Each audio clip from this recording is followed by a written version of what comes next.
Buenos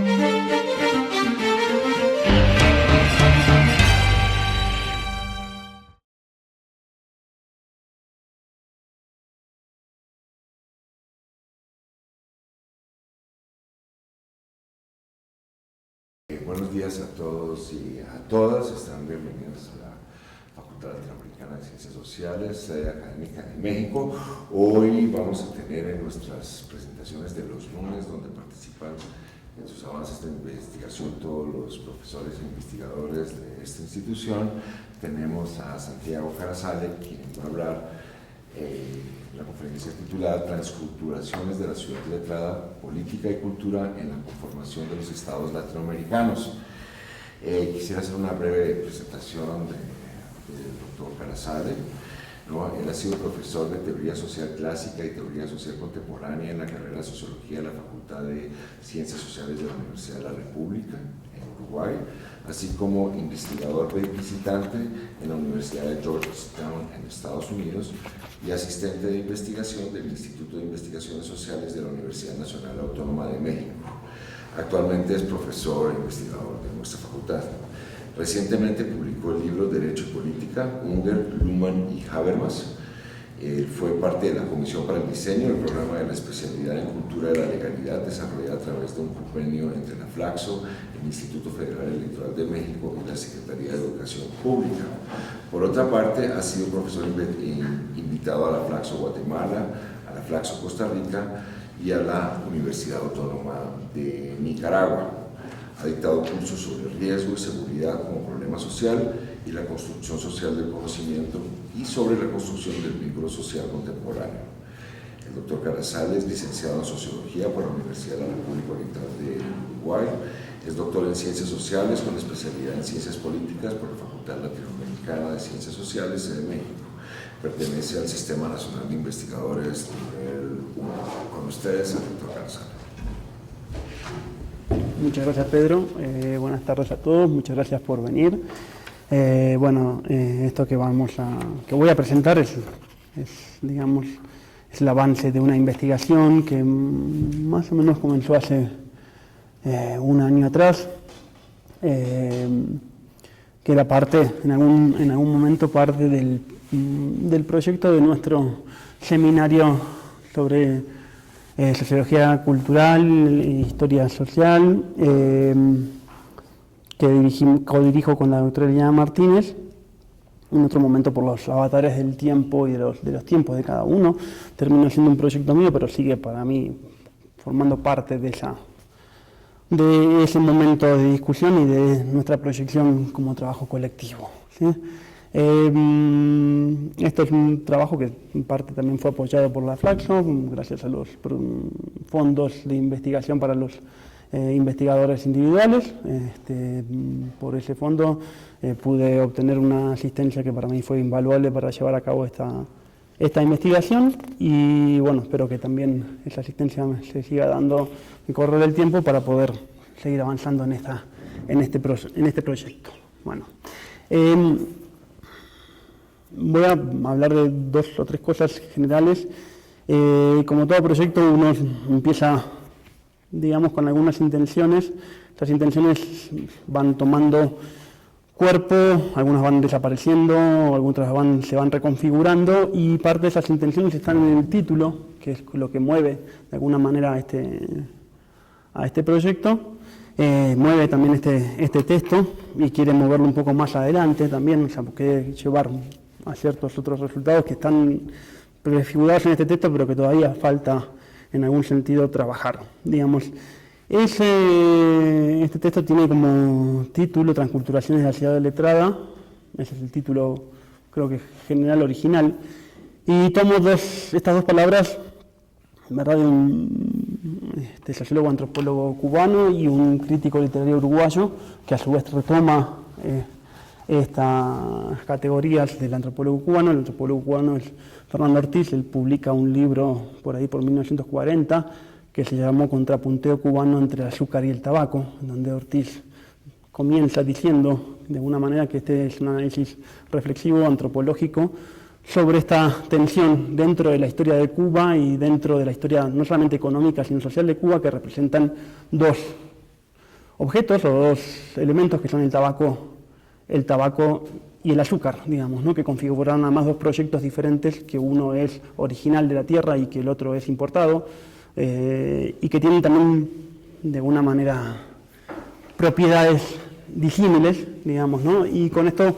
comienzo de alguna manera este texto y voy a citar, que es para mí la cita que comienza el texto, y después trataré de alguna manera de desvelar esto en el proceso mismo del texto, digamos, ¿no? La cita dice lo siguiente, dice Fernando Ortiz: la nicotina excita la mentalidad, inspirándola diabólicamente. El exceso de glucosa en la sangre alela el cerebro y hasta provoca el embrutecimiento. Ya solo por esto sería el tabaco un liberal reformista y el azúcar un retardatario conservador. Pues bien se dijo hace un siglo en Inglaterra que los Whigs son casi demonios y los Tories son casi imbéciles. Esta es la cita de Ortiz, que me permite de alguna manera retomar este contrapunteo entre el tabaco y el azúcar con un cariz político que es, digamos, de alguna manera la intención, hasta cierto punto, que sobrevuela a este texto. Bueno, para comenzar, digo yo, me leo a mí mismo.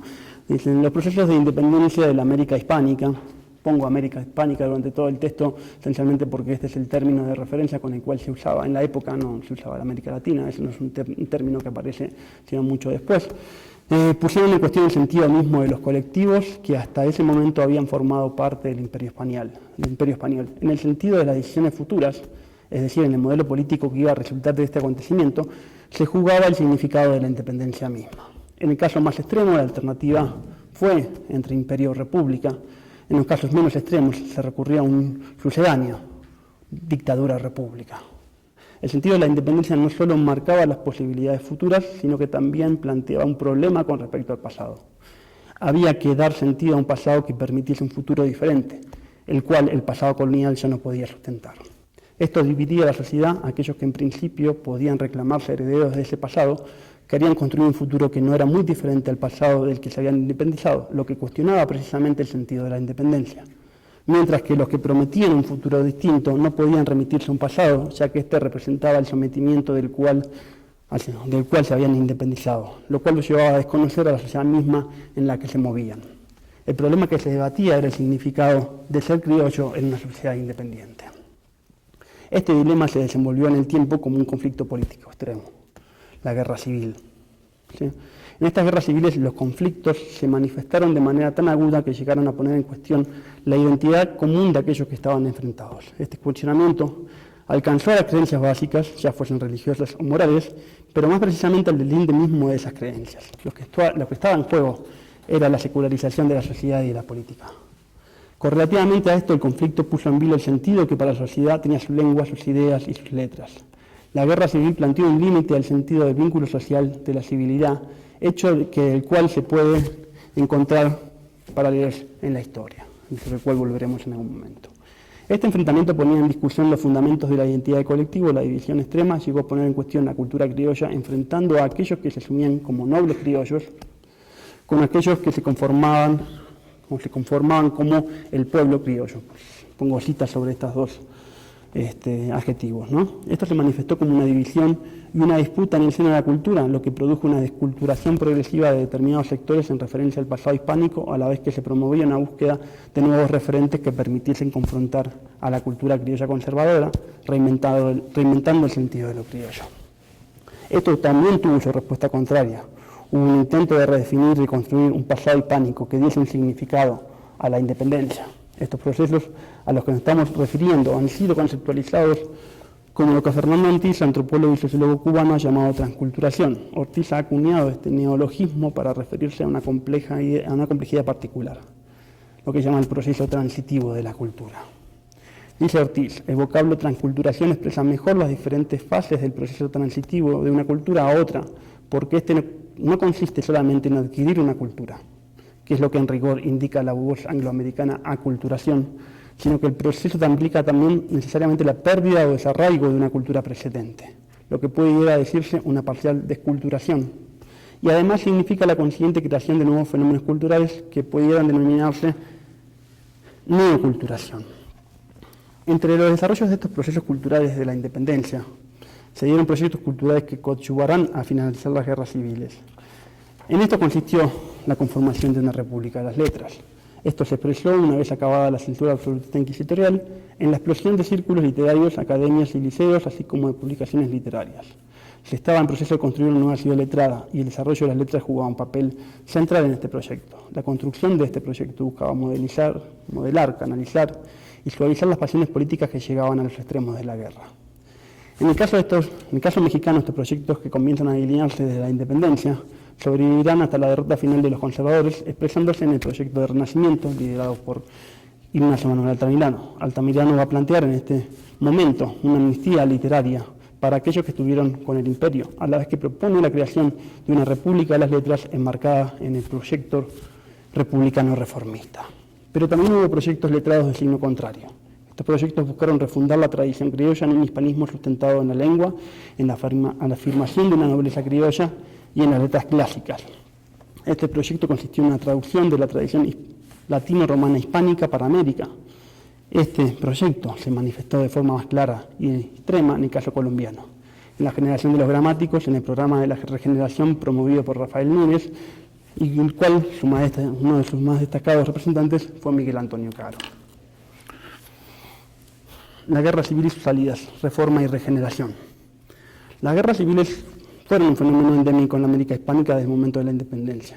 Las conclusiones de estos procesos se dieron de forma más o menos simultánea en el continente. Una gran parte de ellas concluyó a fines de la década del 1860. Digamos, se puede incluir también aquí el conflicto que dividió a Estados Unidos, que es la guerra que concluyó en 1865, la guerra de secesión, pero también el conflicto en México, el conflicto en Argentina, más que en Uruguay, digamos, no estoy hablando sobre todo aquí de la guerra del Paraguay, que fue un conflicto parteaguas para el sur, también para Brasil, digamos, ¿no? Pero otras se resolverán, bueno, pongo entre comillas, se resolverán en 1880, digamos, estas comillas se refieren a Colombia y Perú, digamos, ¿no? En el caso de México, a mediados del siglo XIX, esta guerra civil se expresó de forma más extrema en la guerra de reforma, en la guerra que enfrentó a conservadores y liberales, la cual fue resultado de las leyes de reforma con las que los liberales se enfrentaban de manera directa al poder político y social de la Iglesia. La posterior intervención francesa, la conformación del Segundo Imperio y la guerra contra el mismo constituyeron procesos que se enmarcan en este proceso abierto en 1857, digamos, citando acá la Constitución, evidentemente, de ese momento, ¿no? Este proceso culmina con la victoria republicana y lo que se llamó en aquel momento la República Restaurada. Con estos acontecimientos se da lo que Juárez llamó una segunda independencia de México, ¿sí? Para Juárez esto fue tanto una consumación de la historia que se abrió en el país en 1810, pero también una apertura, un nuevo futuro. Cito acá a O'Gorman, dice O'Gorman que lo que estaba en juego a partir de este momento fue una tarea que en principio no tiene fin, puesto que su meta era convertir a México en una nación moderna, es decir, un ente histórico nunca completamente hecho, sino en permanente trance de irse haciendo. Descubrimos de este modo la diferencia más radical que separó a la solución conservadora, sigue diciendo Bormann. Es la diferencia que existe entre la arcaica visión del mundo que lo concibe ya hecho desde y para siempre en donde vivimos, pero del cual no somos responsables, y la moderna que lo entiende como un hogar que vamos haciendo y que por ello depende de nuestras decisiones, de la voluntad y energía que pongamos en edificarlo. En el caso colombiano, la guerra civil, digamos que va a comprender un arco de tiempo que comienza a fines del 30, y que terminará más o menos a mediados de los 80, digamos, en cierta interpretación establecida, digamos, ¿no? Pero la guerra colombiana parece que siempre ha sido continua.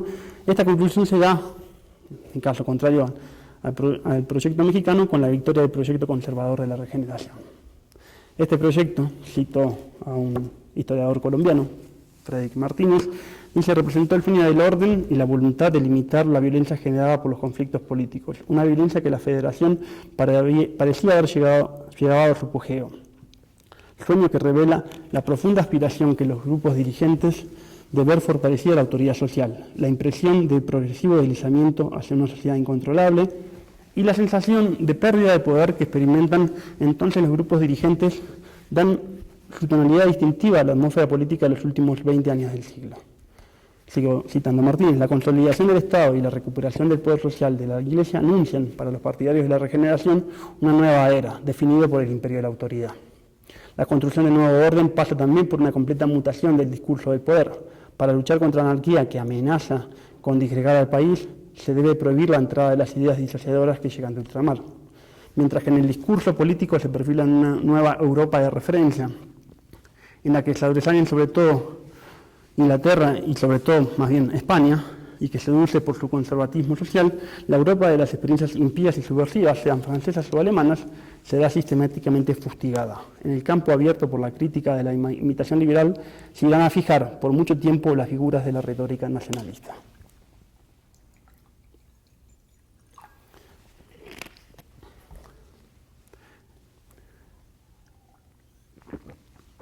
En el contexto de estos dos procesos de guerra civil, en México y Colombia hemos elegido dos personajes que han jugado un papel clave en estos acontecimientos, que a la vez produjeron también una obra intelectual muy relevante sobre los mismos. En el caso mexicano, este personaje, que para mí es un autor de proceso, pero también un intelectual de proceso, es Ignacio Manuel Altamirano, el cual es de origen indígena, el cual aprende a los 14 años la lengua española, edad en la cual entra,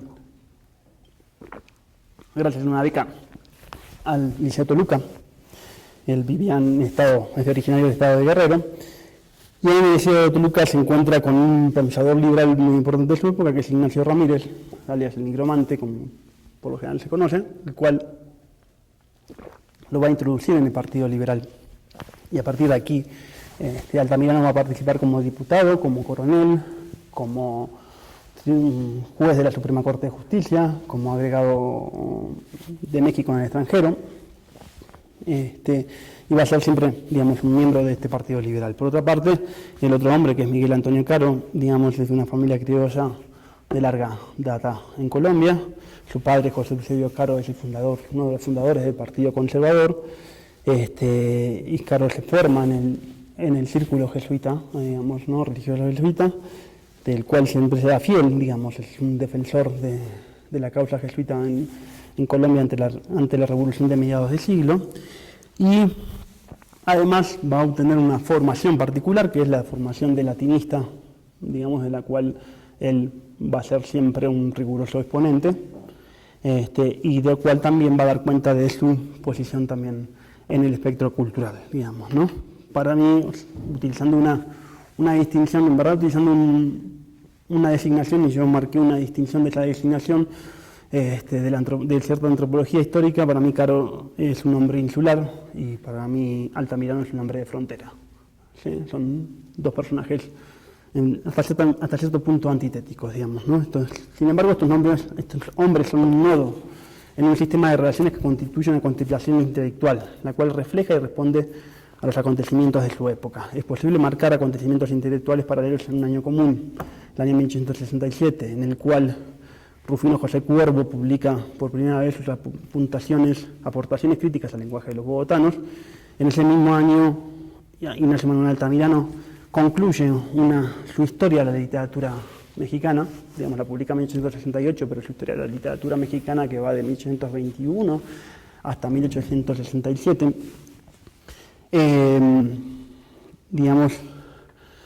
sin embargo, a pesar de que podemos ubicar un año en común en dos publicaciones importantes, digamos, no hay acontecimientos comunes importantes, sino que todo lo contrario, por decirlo de alguna manera. Para Altamirano este es el año de culminación de un proceso político, tal vez largo, que se remonta precisamente podría decirse, en la Constitución de 1824, que es la primera Constitución republicana de México, y que pasa por la Revolución de Ayutla y que sigue por la Reforma hasta la Constitución de 1857 y la derrota del Segundo Imperio. Como ya dije, este proceso, digamos, culmina en un largo proyecto republicano, pero a su vez abre un espacio de expectativa diferente, digamos, el cual se cerrará, digamos, desde mi punto de vista, con la consolidación del porfiriato. ¿Sí? Para Cuervo y los gramáticos, que serán los hombres de la generación de 1867 más bien es un año de todo lo contrario, un año de aislamiento, digamos, ¿no? Hace un par de años un levantamiento conservador había sido derrotado y 10 años después eran nuevamente derrotados, y solamente recién a mediados de 1880 es que la regeneración cobra cuerpo político, digamos, ¿no? Y por lo tanto, para mí, o sea, si bien en el 67, en el caso de Altamirano se abre un proyecto político, y es un proyecto político intelectual y cultural, en el caso de la regeneración lo que hay en este año es más bien una carencia de horizonte político positivo.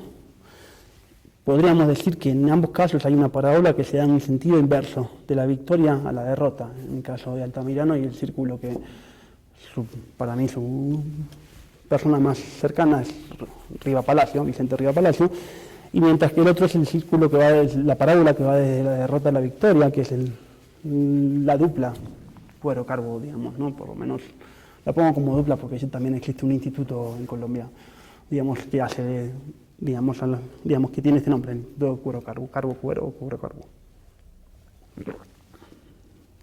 Para mí estos 4 nombres, estas 2 parejas, constituyen, digamos, un proyecto de utopías letradas en particular, digamos, ¿no? Acá una pausa y voy a hablar de lo que sigue, digamos, ¿no? Cierta introducción más o menos metodológica de este estudio, digamos. En lo que sigue primero vamos a referirnos a un nivel de la experiencia de la guerra civil, digamos, ¿no? Para eso vamos a utilizar la memoria, los recuerdos de dicho acontecimiento, el teatro de esos recuerdos, elaboración fúnebre y un género débil de la misma, los recuerdos personales escritos con una función público-divulgadora. En esta experiencia de la guerra civil subrayaremos el papel de las víctimas, los mártires, que ponen al descubierto los extremos a los que ha llegado el conflicto, pero también hasta cierto punto las soluciones que ese conflicto tiene. Y a este carácter extremo el conflicto también va a impactar en una dimensión central del vínculo social, que es el lenguaje, y algo que se llama, desde cierta tradición muy vieja, digamos, desde que se empieza a hablar de guerras civiles, que eso es en Grecia, la sedición de las palabras. ¿Sí? Con esta sedición se abre el juego a los procesos, digo yo, esta es mi hipótesis, de desculturación, ¿sí?, de la identidad criolla. Y de esta manera se habilita un espacio de posibilidades para el desarrollo de diferentes proyectos culturales, digamos, ¿no? Se delinean en este momento para mí dos utopías letradas, 2 proyectos que buscan traducir los procesos culturales abiertos por el conflicto, los cuales plantean límites a los procesos de transculturación que quieren controlar mediante dichas traducciones. Paso a la oración fúnebre. Me gustó una expresión típicamente colombiana, porque es una de las expresiones que a los colombianos les gusta usar como parte de los arcaísmos del lenguaje español, digamos que es parte de esta tradición de la regeneración. Le puse la oración fúnebre, el espejo ustorio de la guerra civil, es el espejo que en verdad que quema, digamos, ¿no? Evidentemente es el espejo que no puede reflejar porque quema la mirada, digamos, ¿no? Y esta es una frase que en verdad usa Caro, no sé si usa Caro o cita Caro, en verdad de Arboleda, pero bueno, después lo veremos. La oración fúnebre, elemento clave en el rito de paso de la vida a la muerte, ha sido siempre un elemento clave para la comprensión de la vida humana individual, pero también de las creencias fundamentales de la vida de un colectivo. La memoria de los muertos es algo que las sociedades siempre han procesado como un problema que, si bien es irresoluble, llama siempre a ser tratado de nuevo. En el caso de la guerra civil, la oración fúnebre constituyó una pieza clave del conflicto, tanto para la movilización de los que participaban en el mismo, como para la comprensión de esos participantes, que tenían esos participantes del conflicto, como para unos terceros que eran realmente espectadores de ese conflicto, pero que no eran más que, digamos, víctimas o simplemente espectadores, como lo digo acá.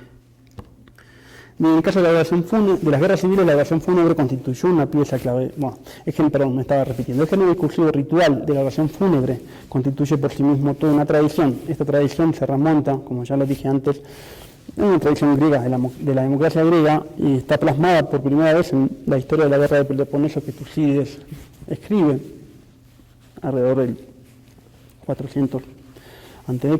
Tucídides también era un miembro de una comunidad y escribe esta guerra en el ostracismo también.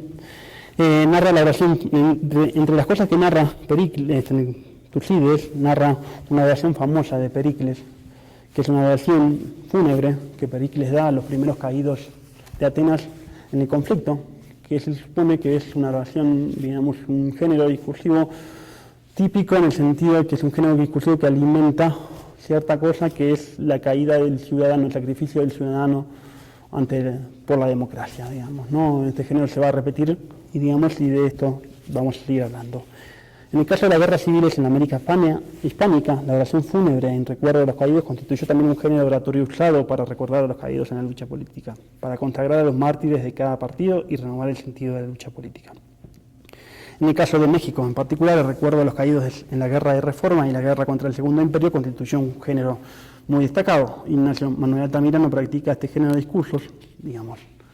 Vamos a hablar de uno de ellos, pero tiene varios en su obra. En particular, vamos a destacar uno, que es el discurso a los mártires de Uruapan, que son Arteaga y Salazar, digamos, ¿no? El acontecimiento se produce por el traslado decidido por el Congreso en 1869 de las cenizas de Arteaga y Salazar, que estaban en Michoacán, al Panteón de San Fernando en México.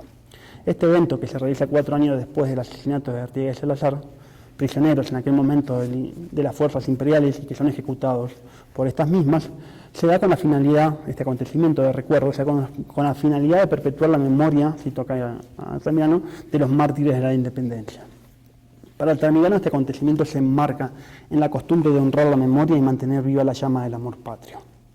También afirma que este acontecimiento expresa la verdad de esa sentencia profunda de Tucídides, ahí lo cita expresamente, allí donde se ofrecen a la virtud las más hermosas recompensas, allí se encuentran los mejores ciudadanos. Esta recompensa consiste en depositar los restos de Arteaga y Salazar en un monumento público con los honores debidos a su categoría y a su muerte. Lo que el Congreso quiso, dice Altamirano, siguiendo la antigua y respetada costumbre, es que un hombre del pueblo, él, ¿no?, pronunciase una oración fúnebre junto a la tumba de los héroes, y este hombre del pueblo a quien el Supremo Gobierno se dignó señalar soy yo. Yo, que profundamente reconocido al honor que se me dispensa, confieso, digamos, esta confesión es recurrente muchas veces en los discursos fúnebres políticos, mi incapacidad para elevarme a la altura de mi comisión, pero que la he aceptado gustoso para poder tributar a mi vez sobre el sepulcro de tan grandes hombres las flores humildes de mi inteligencia y de mi corazón. Altamirano reconoce inmediatamente el género que él mismo está usando. Dice él mismo, un célebre orador ateniense decía en una ocasión semejante las siguientes palabras a propósito de los elogios fúnebres de los héroes. A continuación el propio Altamirano cita a Pericles. La mayor parte de aquellos, esto es Pericles, ¿no?, que han hablado aquí, han alabado al legislador que a las ceremonias establecidas por la ley ha añadido un discurso. Es justo, decían, que los guerreros que han muerto combatiendo reciban sobre su tumba este tributo de elogios. En cuanto a mí, creía que a hombres cuya bravura se haya señalado con hecho, bastaría tributarles honores de hecho, como los que veis aquí solemnemente preparados en derredor de la tumba, en lugar de hacer depender la creencia en las virtudes de tantos bravos de un solo orador más o menos hábil que hacerlas valer. El orador, Pericles, Altamirano, minimiza su hacer, es decir, su decir del momento, hasta el grado de afirmar su incapacidad de hablar de estos hombres y los hechos que dieron su lugar a su muerte, y que en ese momento hay que recordar. De todas maneras, afirma Altamirano, es necesaria la oración fúnebre, ya que es necesario afirmar una palabra. Dice, una palabra que, cito Altamirano, falta en la historia que se escribe en Europa por nuestros enemigos. Esta palabra es una voz de vindicación y una prueba victoriosa que debemos colocar en la balanza de la justicia humana. Esta palabra no es solamente un elogio de las víctimas de Uruapan, es la defensa del noble pueblo mexicano, ultrajado indignamente, calificado de salvaje en sus venganzas, desconocido en sus sacrificios, condenado ante la humanidad después de haber sido humillado con el despojo de sus libertades, infamado con el desprecio de su nombre, herido con la matanza inicua de sus hijos ilustres. Altamirano procederá a contar la historia, a continuación, de Arteaga y de su fusilamiento. Pero en medio de esta historia, lo único que voy a resaltar es precisamente la caracterización que hace Arteaga de mártir y de Altamirano de Arteaga como un mártir de la causa liberal. Dice Altamirano, Arteaga era un tipo verdaderamente republicano, sencillo en sus costumbres, recordaba con ella a los soldados de la antigua Roma o a nuestros héroes de 1810. Afable con todos, cariñoso con el soldado, modesto hasta la humildad, Arteaga, sin embargo, poseía una bravura de león. Su carrera se había ilustrado en 100 combates. Tenía el cuerpo acribillado de heridas. Las guerras civiles le habían marcado sus huellas, las guerras contra los americanos del norte le habían dejado gloriosas cicatrices, los salvajes de la frontera le habían atravesado con sus dardos. En la guerra de la Reforma selló también con su sangre sus principios progresistas y, habiendo sido el primer soldado de la República que había combatido con los franceses defendiendo las cumbres de Curcingo, fue también el primer caudillo que regó con su sangre el camino que debía repasar bien pronto el invasor, huyendo de Puebla. Arteaga será apresado en Uruapan, ejecutado allí junto con otros soldados de la República y dejados insepultos por las fuerzas del Imperio. Digamos, el carácter de insepulto de los cadáveres también tiene una larga tradición en la tragedia griega. Es el tema o el problema central de la tragedia de Sófocles de Antígona, porque es el carácter de que el muerto no va a carecer de recuerdos, digamos, va a carecer de un lugar donde se recuerda, ¿no? En la justificación para estas ejecuciones fue la ley que el Imperio dictó el 3 de octubre, donde se proclamaba la pena de muerte para todos los que pertenecieran a bandas o reuniones armadas, proclamen o no algún pretexto político. Esta era la justificación de la ley del Imperio de Maximiliano, ¿no? El Segundo Imperio. Altamirano rechaza este argumento legal, ya que los republicanos no pueden aceptar la legalidad de los actos del Imperio, por supuesto, y si bien la versión apela a la verdad histórica para aclarar estos hechos, no reclama venganza. La misión es otra, es erigir un monumento digno de este sacrificio, ¿no? El monumento que pretende dirigir Altamirano es la abolición de la pena de muerte. En otras circunstancias, dice Altamirano, en la guerra de Reforma, él mismo había pedido cadalsos y sangre como respuesta al desdén con que se rechazaba desde el Partido Conservador al perdón ofrecido por los liberales. Frente a este perdón se les lanzaba un guante sangriento, los conservadores. Éramos vencedores a medias, ellos no estaban vencidos completamente. Aún les faltaba librar una última batalla, la intervención. Aún les faltaba ensayar su último esfuerzo, la monarquía. Pero en el momento de la oración fúnebre, Altamirano pide lo contrario, es decir, el perdón a los enemigos políticos y la abolición de la pena de muerte. Dirá Altamirano, y voy a citar extensamente un párrafo que me parece muy importante, dice: existe Ciudadanos, un partido, una república, está hablando en 1869, o sea, 2 años después de la derrota del Imperio, existe un partido en la república que se mantiene proscrito en masa. Si bien se han hecho de él excepciones individuales, él dice que se abstiene. Nosotros decimos que en nuestro estado actual lleva la vida del paria. Y ni su obstinación lo honra, ni su proscripción nos sirve para la felicidad del país. A ese partido pertenecían los que levantaron un cadalso para Arteaga y Salazar. Y bien, no hagamos de los manes de tan grandes hombres unos vampiros como los de las leyendas del norte, no sé si está refiriéndose al chupacabra, sedientos de sangre. Los mártires de la libertad son tan generosos como el mártir sublime del Calvario y otorgan el perdón a sus enemigos como la expresión de una suprema venganza. La sangre del cerdo se lava con las lágrimas de gratitud de sus enemigos y con la sangre de estos. He aquí el pedido a una reconciliación, pero también a un olvido. Esta reconciliación, lo veremos más posteriormente, se expresará también en un espíritu que anima el proyecto letrado, la afirmación de un renacimiento de la sociedad mexicana. En el caso colombiano, Miguel Antonio Caro escribirá en su momento una vida del líder conservador Julio Arboleda, cuya intención es la de renovar el recuerdo de los mártires del Partido Conservador. Sobre el propósito de su escrito afirma Caro: no ha sido nuestro ánimo hacer el elogio de Arboleda ni escribir una biografía propiamente dicha con intención filosófica ni poético colorido. Nos hemos limitado a trazar una relación fiel de los sucesos en que Arboleda tomó parte, trayendo de atrás las noticias cuando hemos creído necesario emplearlas, para que los lectores poco instruidos en nuestra historia nacional entiendan mejor la narración. Caro va a caracterizar al conservador Arboleda como un hombre de armas y un hombre de letras. Dice Caro que al principio de un tomo de versos, muchos de ellos escritos en álbumes de varias damas, aparezca una relación de sucesos políticos, que una biografía militar preceda a las producciones de un poeta. Esto, si fuera materia de crítica, debemos protestar que no es culpa nuestra, sino efecto de la prodigiosa dualidad moral de este compatriota, semejante a otros héroes de nuestra raza, como Garcilaso, Ercilla y don Ángel Saavedra. El escrito de Caro sobre la vida de Arboleda es la vía de entrada para escribir una historia nacional en clave conservadora, para aquellos lectores poco instruidos en la misma, es decir, para aquellos que no recuerdan estos acontecimientos. Es un discurso que busca renovar la memoria desde el ángulo conservador. Pero también este escrito es una exposición y defensa del ideario conservador. En simultáneo a la vida de Arboleda hay una vida paralela en este escrito, en un subtexto, como lo llamo yo, una narración, que es la vida del padre de Caro, José Eusebio Caro. Esto permite que la narración incluya no solo una vida, la vida de un segundo personaje, sino que también incluya la vida del autor, al incluir a su padre. De esta manera se narra así una genealogía del Partido Conservador. ¿sí? La cual me parece que es importante, dado también las costumbres genealógicas de las tradiciones de las familias conservadoras, ¿no? Caro plantea una excusa por no escribir directamente el paralelo. Dice, aunque igual lo hace, subordinándolo eso sí a la historia principal. Dice Caro, nuestra pluma, a quien no toca escribir tal estudio comparativo, anticipará solo a la que haya de bosquejarlo con la debida imparcialidad aquellos rasgos que ocurren como un bulto al llegar a este punto de nuestra desalineada narración. Cierro la cita de Caro. Ambos personajes, militantes del Partido Conservador, van a ser activos participantes de la guerra civil que azotó Colombia en buena parte del siglo XIX. Caro sitúa en el comienzo de su texto una genealogía de la aristocracia criolla que dirigió el movimiento de independencia, aristocracia que llamará a nobles de la tierra para oponerlos a los nobles de Castilla y para fundamentar así el discurso independentista, digamos, ¿no? A los cuales, digamos, le otorga la independencia se las otorga a estos nobles de la tierra. Los nobles de la tierra no solo tendrán un mismo destino, estos dos, Arboleda y Caro, José Eusebio, ¿no? Sino también un final trágico, una muerte como mártires políticos, uno por el ostracismo, el otro por el asesinato. El paralelo se sustenta, por lo tanto, no solo en el comienzo, digamos, ¿no? en ser de dos familias criollas nobles, sino también en el fin de la vida de ambos personajes.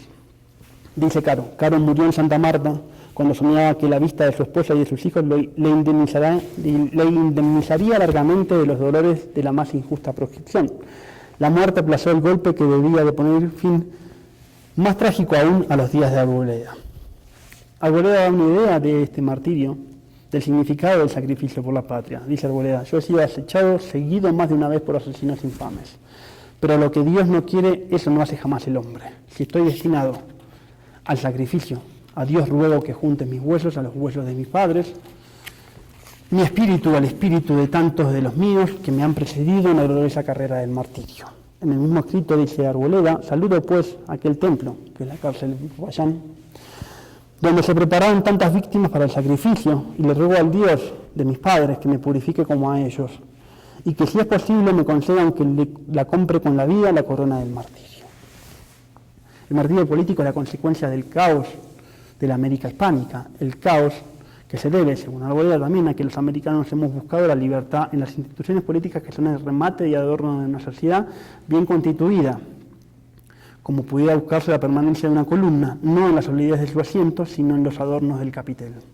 Arboleda se pregunta retóricamente cómo han de ser eficaces para lograr nuestra felicidad unas instituciones que no han sido creadas para nuestras propias necesidades, sino copiadas servilmente de otros pueblos, cuyas costumbres, hábitos, creencias y sentimientos son enteramente distintos de los nuestros. Este es un tópico central de la crítica al liberalismo por parte de los conservadores. Para Arboleda la guerra civil es un medio eficaz, dice él, de establecer la tiranía. La revolución de 1849 puso en cuestión la propiedad y la religión, dando lugar a un enfrentamiento político extremo. En esta revolución, afirma Caro, el gobierno sembraba la maldita semilla de las sociedades democráticas que en el Cauca, región volcánica, donde cita Caro, todo es grande hasta el delito, como decía Arboleda, se desenvolvieron como una calamidad pública. Se proclamó el principio prudoniano, la propiedad es un robo, y se inventó la célebre denominación de perrero, hombres odiados solo por razón de su alcurnia o de su riqueza, que eran azotados por partida de demócratas. Las señoras mismas no siempre pudieron librarse de tan altos ultrajes. El propio Arboleda será también perseguido por estas sociedades democráticas, teniendo que salir en ese momento del país. Para Arboleda, dicen, claro, el origen de las guerras civiles se encuentra en el mal en el mundo es de tal naturaleza que basta la ausencia de un brazo que lo mantenga sujeto y como en cadenas para que ponga en acción sus infinitos elementos y triunfe del bien. Quítese del gobierno y la anarquía impera. No se castiga el delincuente y el crimen reinará solo. El mal siempre existe. Lo que se crea a fuerza de trabajo es el bien. De aquí nace la suma facilidad con que un malvado acaba en una hora con los bienes sociales acumulados lenta y difícilmente por siglos enteros. Como un soplo del huracán basta para derribar la encina robusta que debía su belleza a 400 o 1000 años de existencia en la tierra amiga, como una tenue gota de ácido prúsico basta para hacer desaparecer de la escena del mundo a la Virgen más noble y hermosa, como un pedacillo de plomo bastó para hundir en la tumba al inmortal Sucre, vencedor de Pichincha y Ayacucho. Para el pensamiento político conservador, la libertad digamos, solo se puede sustentar en la virtud, y esta solo se sustenta en la religión. Un pueblo no puede ser eminentemente virtuoso, dice Arboleda, si no es eminentemente religioso. Y no puede gozar de la libertad completa si no es eminentemente virtuoso. Dedúcese de aquí que la religión como medio de gobierno es el más eficaz, el más suave, el más liberal y económico de cuantos pueda imaginarse. Voy a subrayar simplemente la palabra suave porque en este momento me acordé de algo sobre el cual después vamos a hablar. En este momento es pertinente volver al primer caso, en que se usa el término de guerra civil para referirse a un conflicto interno, ya que alumbra un aspecto central del fenómeno de la guerra civil, al cual llaman la sedición de las palabras. Tucídides va a narrar un acontecimiento particular en la historia de la guerra del Peloponeso. Este es el caso extremo, multicitado de la ciudad de Corcira, la cual se presenta como un teatro de la corrupción política en donde se produce precisamente el fenómeno de la sedición de las palabras. En el conflicto que animó a esta ciudad cambiaron, dice Tucídides, incluso el significado normal de las palabras en relación con los hechos para adecuarlas a su interpretación de los mismos. La audacia irreflexiva pasó a ser considerada un valor fundado en la lealtad de partido. La vacilación prudente se consideró cobardía disfrazada. La moderación, máscara para encubrir la falta de hombría, y la inteligencia, capaz de entenderlo todo, incapacidad total para la acción. La precipitación alocada se asoció a la condición viril, y el tomar precauciones con vistas a la seguridad se tuvo por un bonito pretexto para eludir el peligro.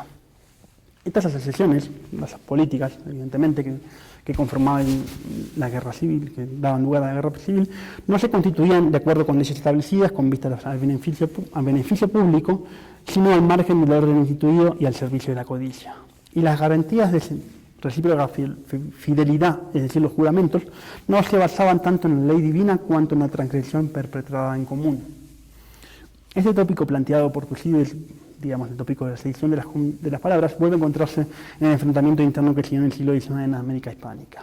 Ya muy tempranamente en México, en el primer volumen de Misceláneas, editado en el año 1829, José María Heredia, un autor cubano, un cubano que en verdad editó una serie de revistas literarias, reeditó la primera revista literaria que se dio en México en el año 1826, que se llamó El Iris, después de publicar la Miscelánea 3 años después. En esta cita que voy a hacer de que es la introducción al primer volumen de la Miscelánea, dice Heredia: al empezar la publicación de la Miscelánea, conoce su editor las dificultades y peligros de una empresa en que no se osa esperar provecho ni gloria. Sobre el deseo de dar a la República un periódico literario, siquiera en ensayo, y reanimar el gusto de las letras, le pone la mano en la pluma. El funesto espíritu de partido, no satisfecho con minar las bases de la sociedad, va corrompiendo el idioma y sofocando en su vértigo la afición a los buenos estudios que tanto contribuyen a la elegancia y a la dulzura de la vida. Las mentes agitadas por las tristes manías de dominar y destruir, miran como despreciables y pueriles las inocentes ocupaciones del filósofo y literato, hacia las que afectan el altivo menosprecio de la superioridad. ¿Quién podrá calcular los resultados posibles si se generaliza este espíritu capaz de restablecer el imperio bárbaro de la ignorancia? Por lo mismo, sigue diciendo Heredia, el editor ha creído hacer un servicio al país con la publicación de la Miscelánea, en que se propone generalizar ideas útiles,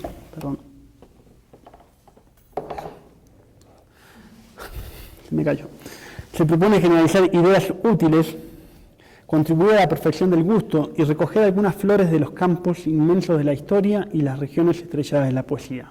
Espera además que los hombres sensibles y moderados, a quienes fatiga el triste espectáculo de las contiendas políticas, hallarán en estos cuadernos una agradable distracción que alivie sus agitados espíritus. En este discurso nuevamente se ven asociados el espíritu de partido, la división política extrema, con la corrupción de la lengua. Hay una disociación del idioma, un proceso de desculturización, lo llamo yo, que al decir, como dice también Ortiz, que abre en juego a procesos transitivos de la cultura. La modesta propuesta de Heredia es reanimar las letras es parte de este juego, cuyo medio particular lo constituye precisamente la revista literaria, la cual combina la historia con la poesía. Tiempo después, concluida la Guerra Civil, en 1867, Altamirano retomará esta propuesta, dando juego a una amnistía literaria, buscando afirmar un proceso de transculturación o transición cultural que presentará sus ambigüedades. Casi 40 años después, que Heredia, Ignacio Manuel Altamirano, digamos, retoma este proyecto, el escritor y las letras van a tener una función relevante política, pero sin embargo aquello a lo que se dirige parece obstruirle el paso a su práctica. En un escrito central de Altamirano, que ya lo dije, Revista Literarias de México, que es la historia de la literatura mexicana, que va de 1821 a 1867, Altamirano subraya la función central que le compete al escritor, no solo en las letras, sino también en la política. Este papel, dice Altamirano, la pusieron en juego aquellos miembros de la generación de Letrán, Prieto y Ramírez, que junto con Zarco se embarcaron en la fecunda cruzada de la democracia y reforma. En este momento, dice Altamirano, el fragor de la guerra ahogó el canto de las musas. Los poetas habían bajado del Helicón y subían las gradas del Capitolio. La lira cayó a los pies de la tribuna del foro y el numen sagrado, en vez de elegías y de cantos heroicos, inspiró leyes, que son las de la reforma, evidentemente. Bendito sea ese cambio, porque a causa de él la literatura abrió paso al progreso, o más bien dicho, lo dio a la luz, porque en ella habían venido encerrados los gérmenes de las grandes ideas que produjeron una revolución grandiosa. La literatura, dice Altamirano, había sido el propagador más ardiente de la democracia. Las letras han funcionado como un recurso político para la realización del proyecto democrático de la reforma, lo que ha costado a las bellas letras el estar aplazadas en la agenda de estos hombres. Los nuevos escenarios de recepción serán la deliberación política, el estrado público, la conducción militar, la negociación política, las relaciones exteriores. En el mismo trabajo sigue diciendo Altamirano, los antiguos literatos pronunciaban discursos en el cuerpo legislativo o en el Senado, o agitaban al pueblo, o deliberaban en el Consejo de Estado, o escribían folletos, examinaban las cuestiones extranjeras o redactaban proclamas en el campamento. Uno que otro canto se oía, pero era, o para hacer vibrar los oídos del soldado, los acentos de Tirteo, que es un personaje de las bucólicas de Virgilio, o para morir con los suspiros del amor en medio de los gritos de odio que se lanzaban los combatientes. De esta manera, las bellas letras se tradujeron en la actividad política que impulsó la Revolución de Ayutla, la Guerra de Reforma y la derrota del Segundo Imperio. En el año 1869, Altamirano funda una revista, El Renacimiento, que es una revista que va a tener nada más que un año de vida, con la intención de revertir la situación que había asolado por más de 10 años a las letras en México. El hondo silencio que reinaba en la República de las Letras, dice Altamirano. Revertir este hondo silencio. La tarea que se impone a Altamirano y el Grupo Renacimiento es volver a traducir estas letras a una actividad bella, pero que siga implicando una actividad política de diferente hechura, con propósitos similares en cuanto a su objetivo popular y democrático. Unos 25 años después de las palabras de Heredia, en 1854, Julio Arboleda, miembro del Partido Conservador Colombiano, que en ese entonces fungía como presidente del Congreso colombiano, da posesión del cargo de presidente al entonces vicepresidente Mayarino. En estas circunstancias, Arboleda da un discurso en el cual afirma: todo anda trocado entre nosotros. El desorden ha pasado del mundo físico al mundo moral. La extraña confusión que se nota en el uso de las voces más conocidas no es sino consecuencia necesaria de la confusión de ideas. Llámese libertad a la ausencia de seguridad. El sosiego interno, fuente fecunda y pura de industria y riqueza, se apellida retroceso. El castigo legal de los delitos, que pone a salvo la vida y la propiedad de los granadinos, se califica de inhumanidad y argúyese en son de progreso con la anarquía de la conciencia, de la legislación y de la familia. Y siempre están las palabras en contradicción con los hechos, y los labios son siempre disfraz para el corazón. En vano, sigue diciendo Arboleda, ostentará el magistrado su liberalidad con frases galanas de mentida filantropía, que si deja atacar nuestras personas o violar nuestras propiedades o destruir escuelas y universidades, si permite que el honor de nuestras esposas y nuestras hijas esté a disposición de forajidos estúpidos, si perdona o no persigue a los delincuentes, por más que hable y arguya, diremos que su liberalidad es la cosa más semejante que hay en el mundo a la tiranía. Y sentiremos fuertes y justas tentaciones de cambiar nuestra libertad bastarda e insoportable por cualquier especie de servidumbre menos onerosa y degradante. En el enfrentamiento político, que comienza en la Revolución de 1849, es descrito en el Anuario de los Dos Mundos, publicado en París, en el año 51, de la siguiente manera.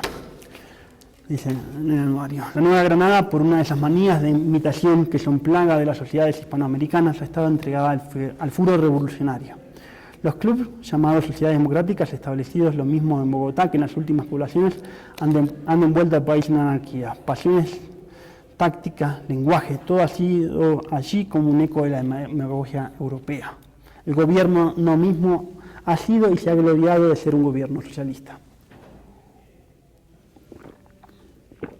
También desde el punto de vista conservador se plantea esta fatal sedición de las palabras, producto de la guerra civil.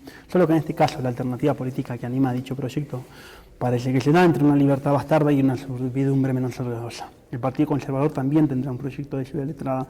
Al proceso de la guerra civil se le responderá mediante una estrategia de traducción religiosa que va desde la fundamentación de la autoridad política en un núcleo religioso hasta la institución de la lengua y las letras en una tradición culta neoclasicista. Ya voy casi que terminando. Casi. Que ya voy casi que terminando. Sí se ha escuchado hasta ahora, lo anterior sí se ha escuchado, ¿no? Casi que me quedo sin voz.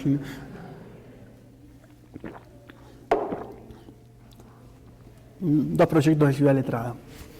En México, puse el Círculo del Renacimiento. Altamirano, en escrito antes citado en 1868, tenía un proyecto de ciudad letrada. Para esto comienza por invertir una jerarquía dominante en las letras, hasta el momento, la del verso y la prosa. Esta inversión se da a partir de un criterio político, la educación del pueblo.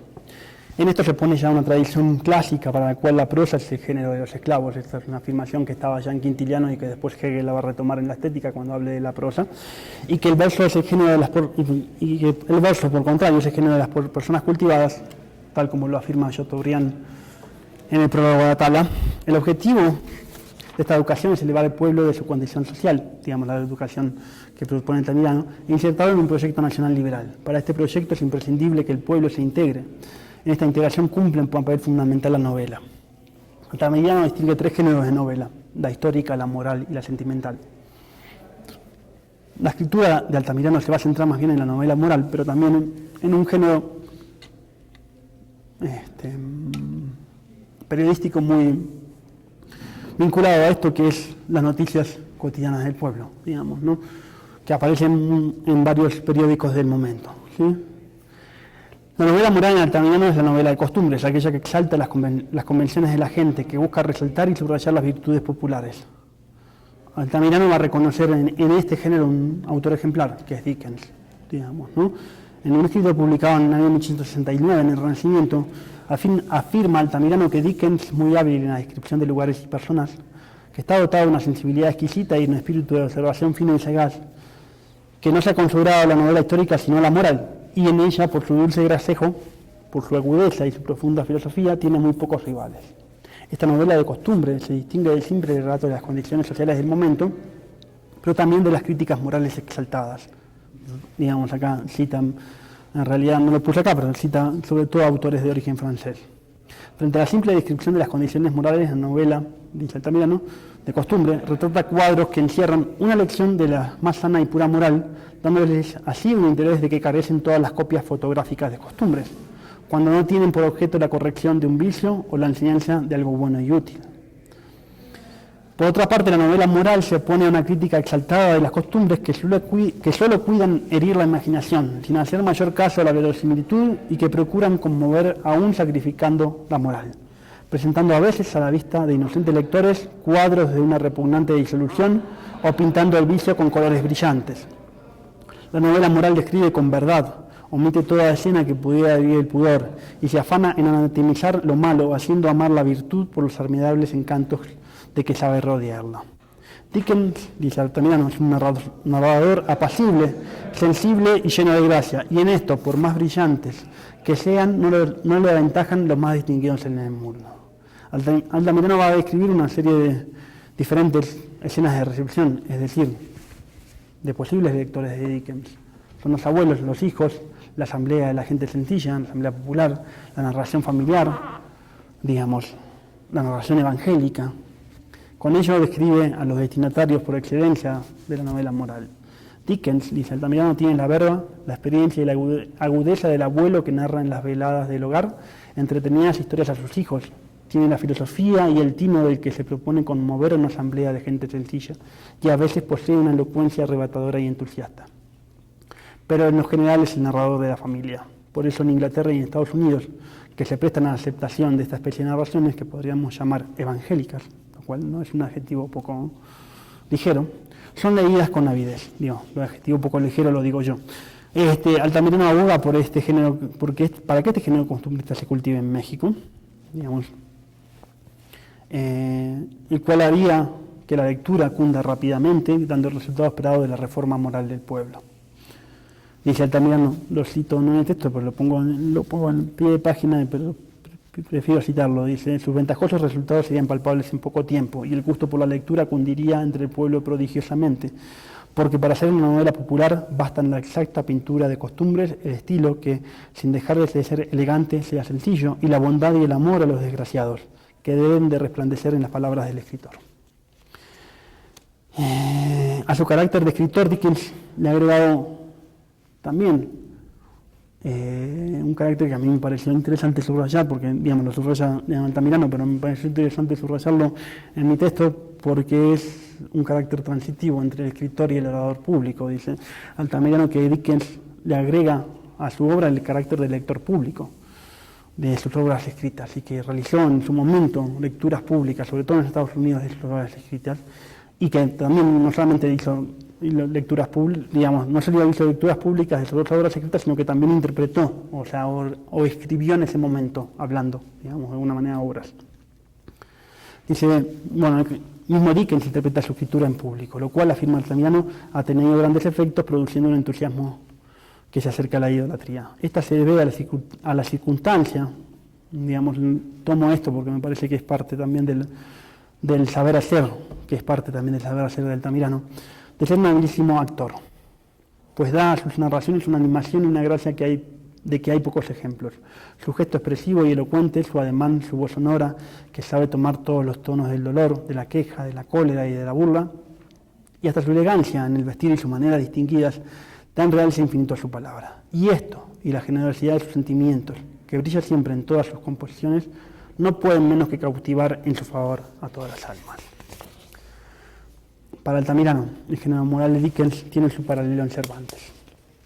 Escritor infatigable y sincero amigo del pueblo, no descansa en sus trabajos civilizadores, y la vieja tierra de Shakespeare, de Milton, de Byron y de Walter Scott aumentará sus tesoros literarios con nuevas obras de este gran moralista, de Dickens, que en unión de Bulwer mantiene con honor la reputación gloriosa que el Cervantes escocés supo dar a la novela inglesa. Digamos, simplemente también me incitó un poco la cita porque imagino que Bulwer es el Cervantes escocés, lo cual otorga a la novela inglesa, lo cual un carácter particular, lo cual está hablando en verdad no de un conjunto general, sino de dos países particulares que forman otro conjunto, digamos, ¿no? Es el escocés el que otorga este carácter cervantino a la lengua inglesa, es lo que quiero referir y de alguna manera subrayar.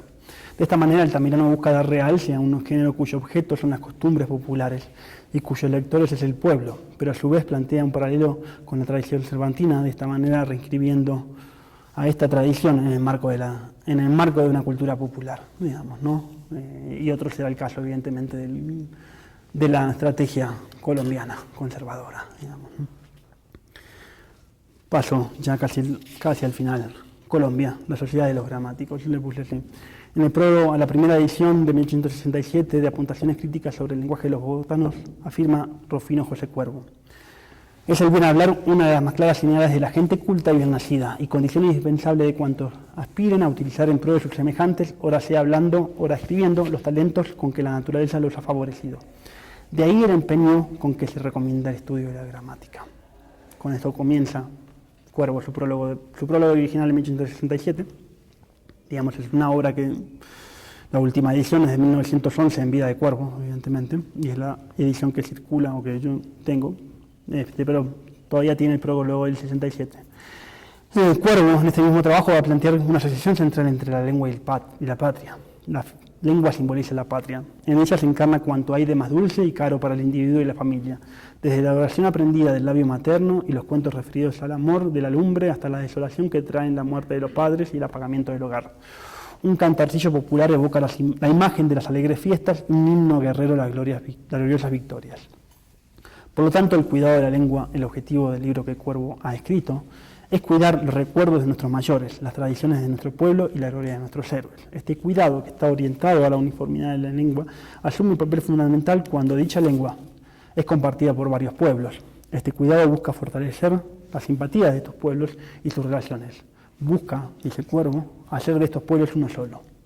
Sin embargo, esta tarea del cuidado del lenguaje es secundaria con respecto, dice Cuervo, a aquellos que trabajan por la unidad religiosa, por la unidad de las creencias religiosas, digamos, ¿no? Cuervo solamente reconoce su lugar segundo frente al lugar de sacerdotes. Para realizar este cuidado, Cuervo afirma que debemos recurrir a una norma a la que todos debemos someternos. Esta norma es la que establece la lengua de Castilla. O sea que si solo recurriéramos a la lengua de los escritores americanos, dice Cuervo, se carecería casi absolutamente del ejemplo de los acreditados hablistas y en general de las personas cultas. Para Cuervo, las animadversiones contra España, dice, ya son inoportunas. Ya la historia tiene dado su fallo y en su tribunal oprimidos y opresores han llevado su merecido.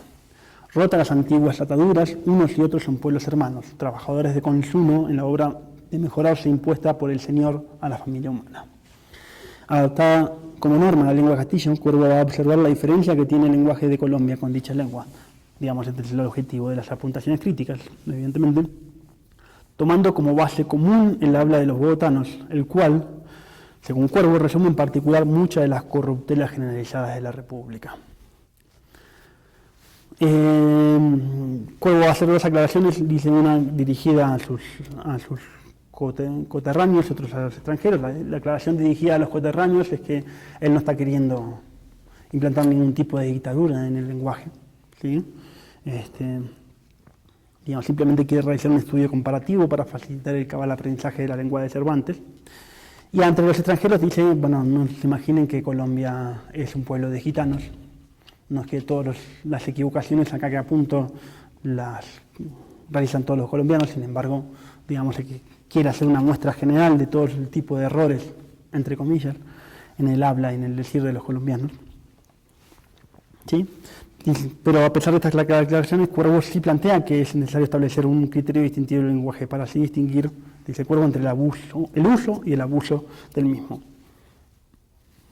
El uso, dice Cuervo, debe ser respetable, general y actual.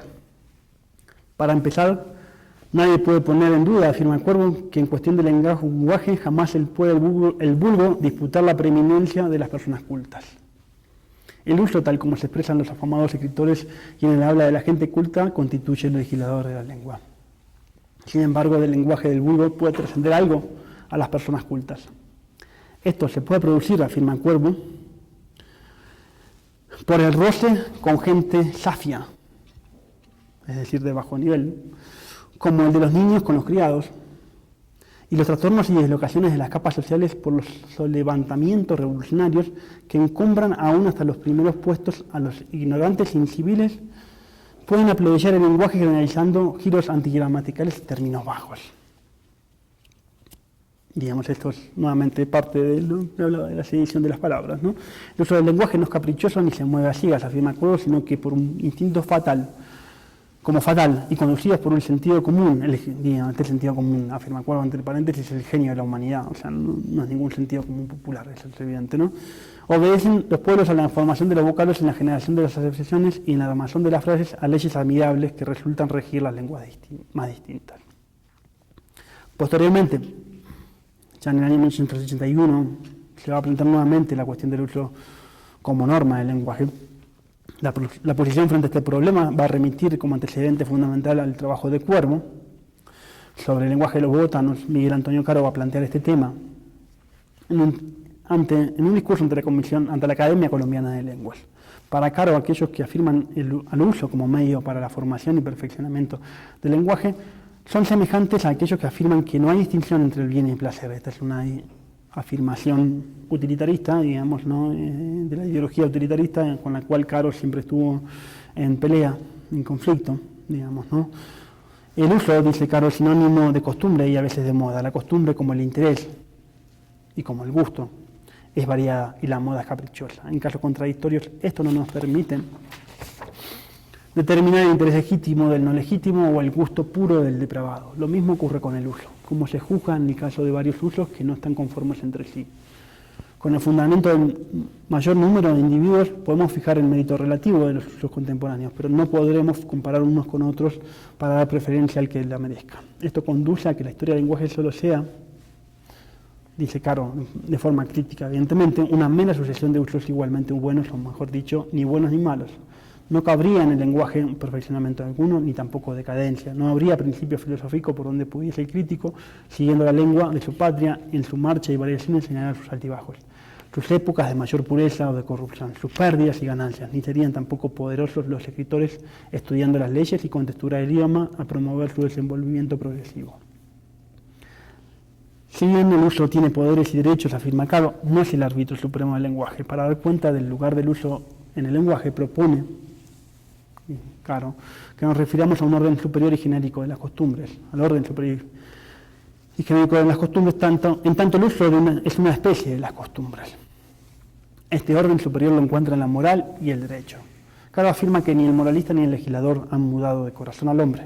El gobernante no ha podido revolucionar, ni demoler lo existente, ni reformar el mundo con fórmulas ideales, pero tampoco el lado opuesto de la indiferencia moral o la legalidad de lo establecido son una solución. Tanto el legislador como el moralista deben de dirigir las costumbres sin contradecirlas ni darles batallas, encaminándolas por modos indirectos y con lento rodeo a la mayor perfección posible, estimulando la virtud con justas recompensas, conminando con eficaces penas el crimen y calculando el grado de energía o suavidad. Por eso, anteriormente, cuando Arboleda hablaba de la suavidad, ¿no?, de los medios coercitivos que emplean con relación al estado de barbarie cultural de la sociedad, el arte de gobernar y, en términos generales, toda ciencia aplicada a la mejora de la sociedad del individuo, la educación, en fin, es una suave violencia que la razón hacia la naturaleza. Para Caro lo mismo sucede en la República de las Letras, en el arte de hablar y en la crítica gramatical, aunque en estos casos la razón no puede sustentarse en la fuerza ni en el buen gusto, ni el buen gusto en ninguna otra noción que no sea el aplauso y la censura, dice Caro, de la opinión ilustrada. Es la función de la academia, dice Caro, de la lengua, el aplicar la suave violencia de la razón. Por fortuna, dice Caro, la experiencia enseña que el uso es susceptible de educación y perfeccionamiento, que los escritores clásicos ennoblecieron y ornamentaron la lengua, que la gramática, la lógica y la erudición y la crítica la depuran, la regulan y la acicalan, que las academias, conciliando lo razonable y lo conveniente, el interés de la ciencia con la nación, ejercen una autoridad benéfica.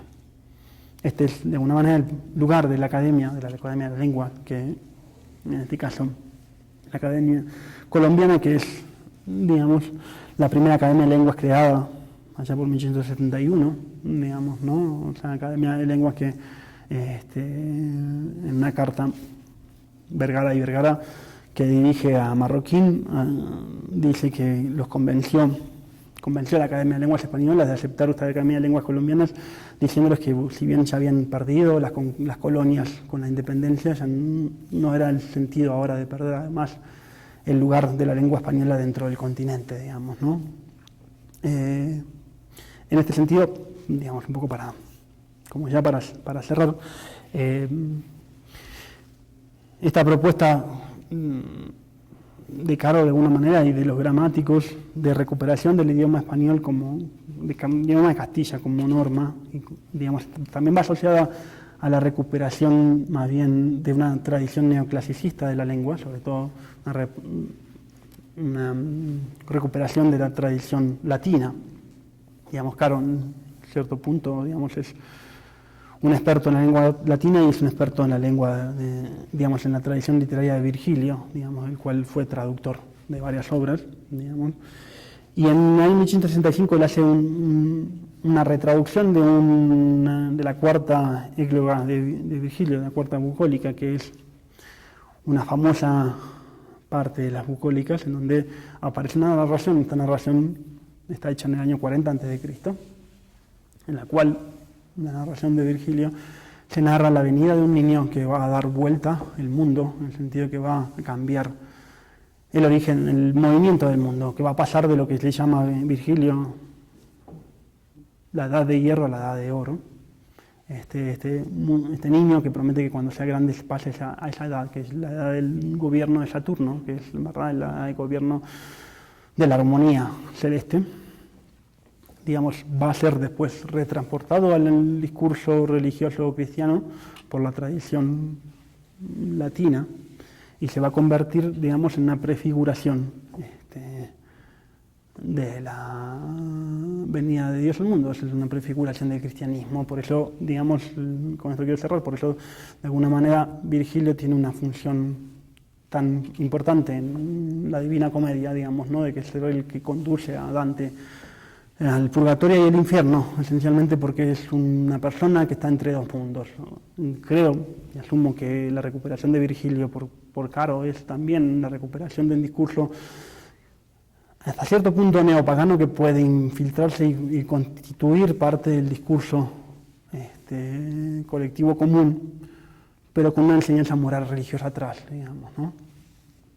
Para mí es el propósito, evidentemente, del latinista Caro, digamos, ¿no? Y Virgilio en este punto es el símil doble, me parece a mí, en los propósitos de los proyectos del proyecto Altamirano de Dickens, digamos, ¿no? De cual Dickens para Caro para Altamirano es una figura ejemplar, para Caro Virgilio es la figura ejemplar, digamos, ¿no?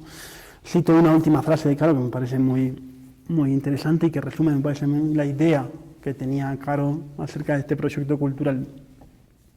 Dice Caro, refiriéndose a un discurso que se da en principios de 1880 sobre Bolívar en Chile, que lo da un colombiano. Dice, una parte dice, Caro, ante aquellos europeos que suelen decir con desdén que en los Pirineos principia el África, entendiendo por África a los españoles de ambos mundos. O sea, en este caso hay una identificación, digamos, ¿no? A ambos mundos se está hablando de América y España, evidentemente, ¿no?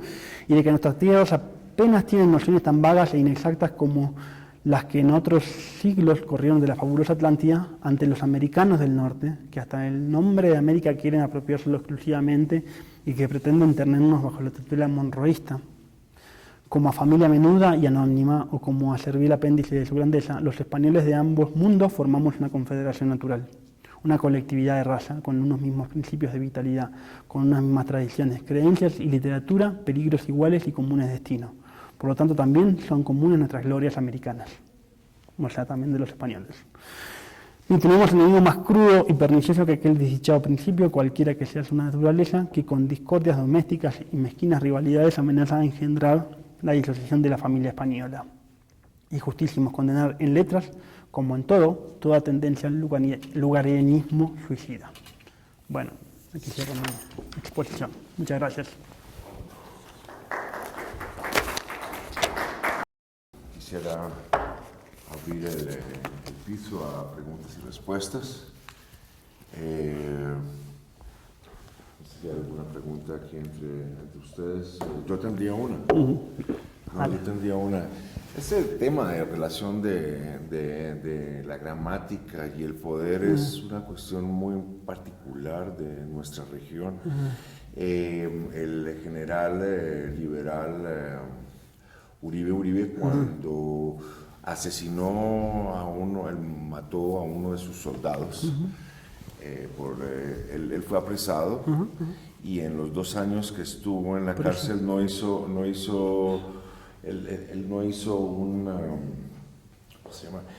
una declaración sobre el liberalismo, un manifiesto sobre el futuro del partido, un manifiesto en contra de los conservadores, sino se dedicó a hacer un tomo de 800 páginas sobre el buceo en Bogotá, ¿no? Entonces, los liberales también estaban tratando de ocupar esa parte de la agenda que ya tenían los conservadores en el poder durante tanto tiempo, tanto en Colombia como aquí en México, y trataron ellos de pelear con los mismos guantes, pero no pudieron. Entonces quería saber más o menos como qué comentario puedes hacer.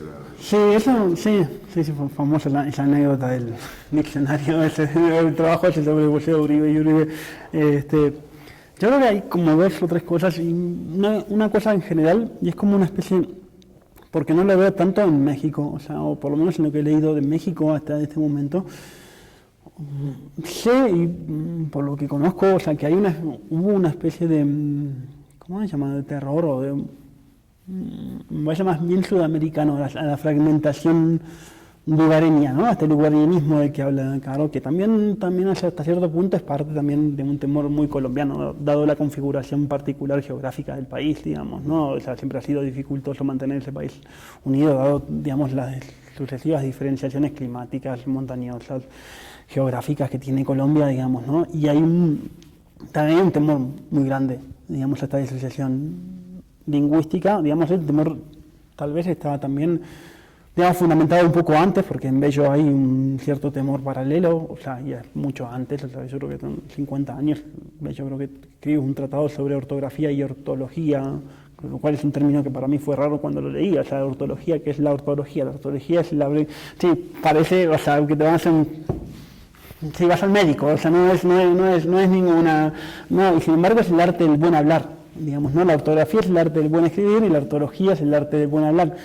Y esta cosa también de Cuervo, ¿no? O sea, de los acentos, de las pronunciaciones, o sea, hay un arte del buen hablar y hay una obsesión con el arte del buen hablar.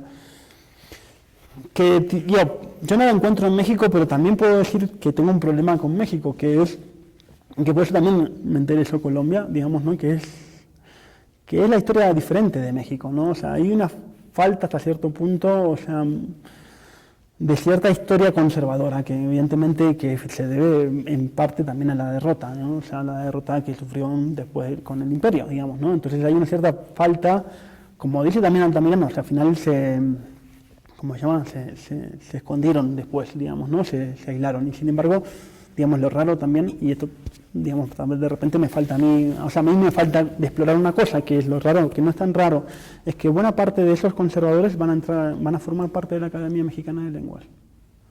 Y si tú encuentras muchísimos tomos de Caro y Cuervo dedicados a las cartas que se escribían entre los miembros de la Academia Colombiana de Lenguas con los miembros de la Academia Mexicana de Lenguas, digamos, ¿no?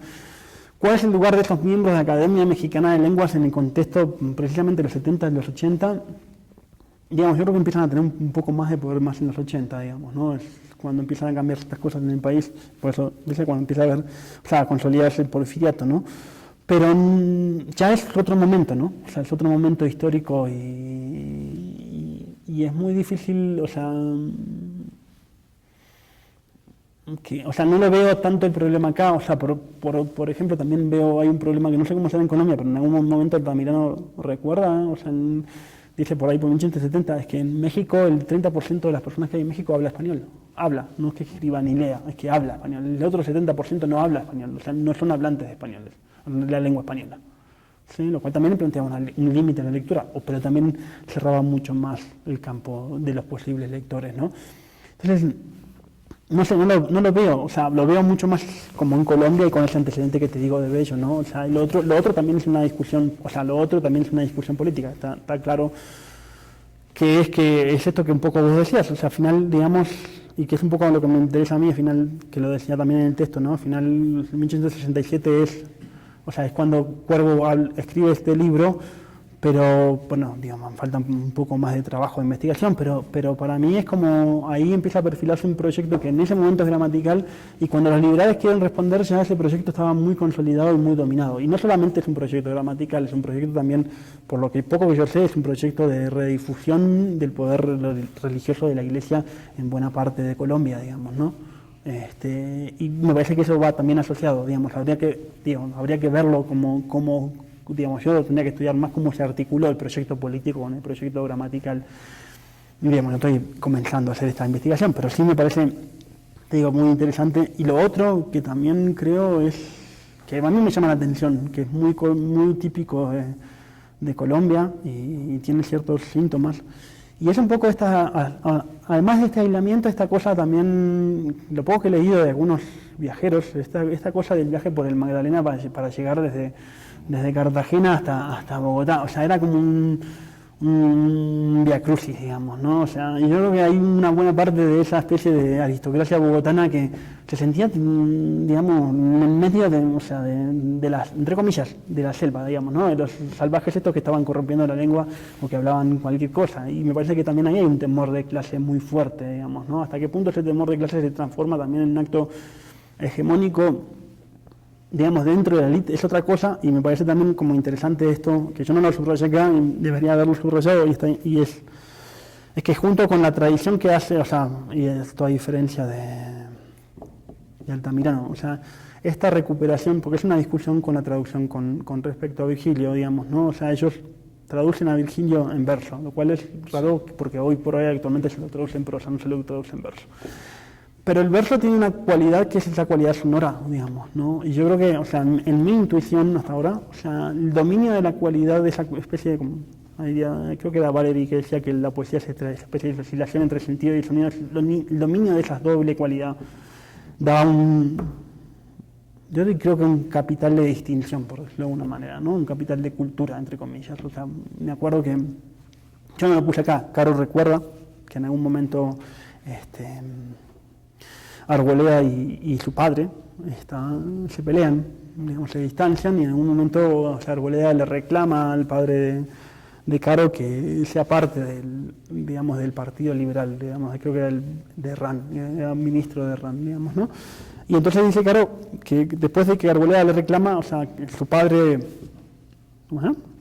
renuncia, y a la mañana siguiente va Arboleda a la casa de Caro y se reconocen como amigos, como fraternos, y dice Caro en algún momento, y se fueron caminando mano a mano, recitándose versos entre sí, digamos, ¿no? Y en este recitar versos entre sí es este mano a mano que se reconoce como así, o sea, como gente de cultura. O sea, yo creo que hay algo de eso también fuerte, digamos, ¿no? O sea, esta especie de dominio del idioma, no en el registro simplemente de, o sea, digamos, puramente, ¿cómo decirlo?, gramatical, sino también fonético. O sea, y en esta posibilidad de construir estas dos cosas, digamos, ¿no? Lo cual también es un giro particular, digamos, ¿no?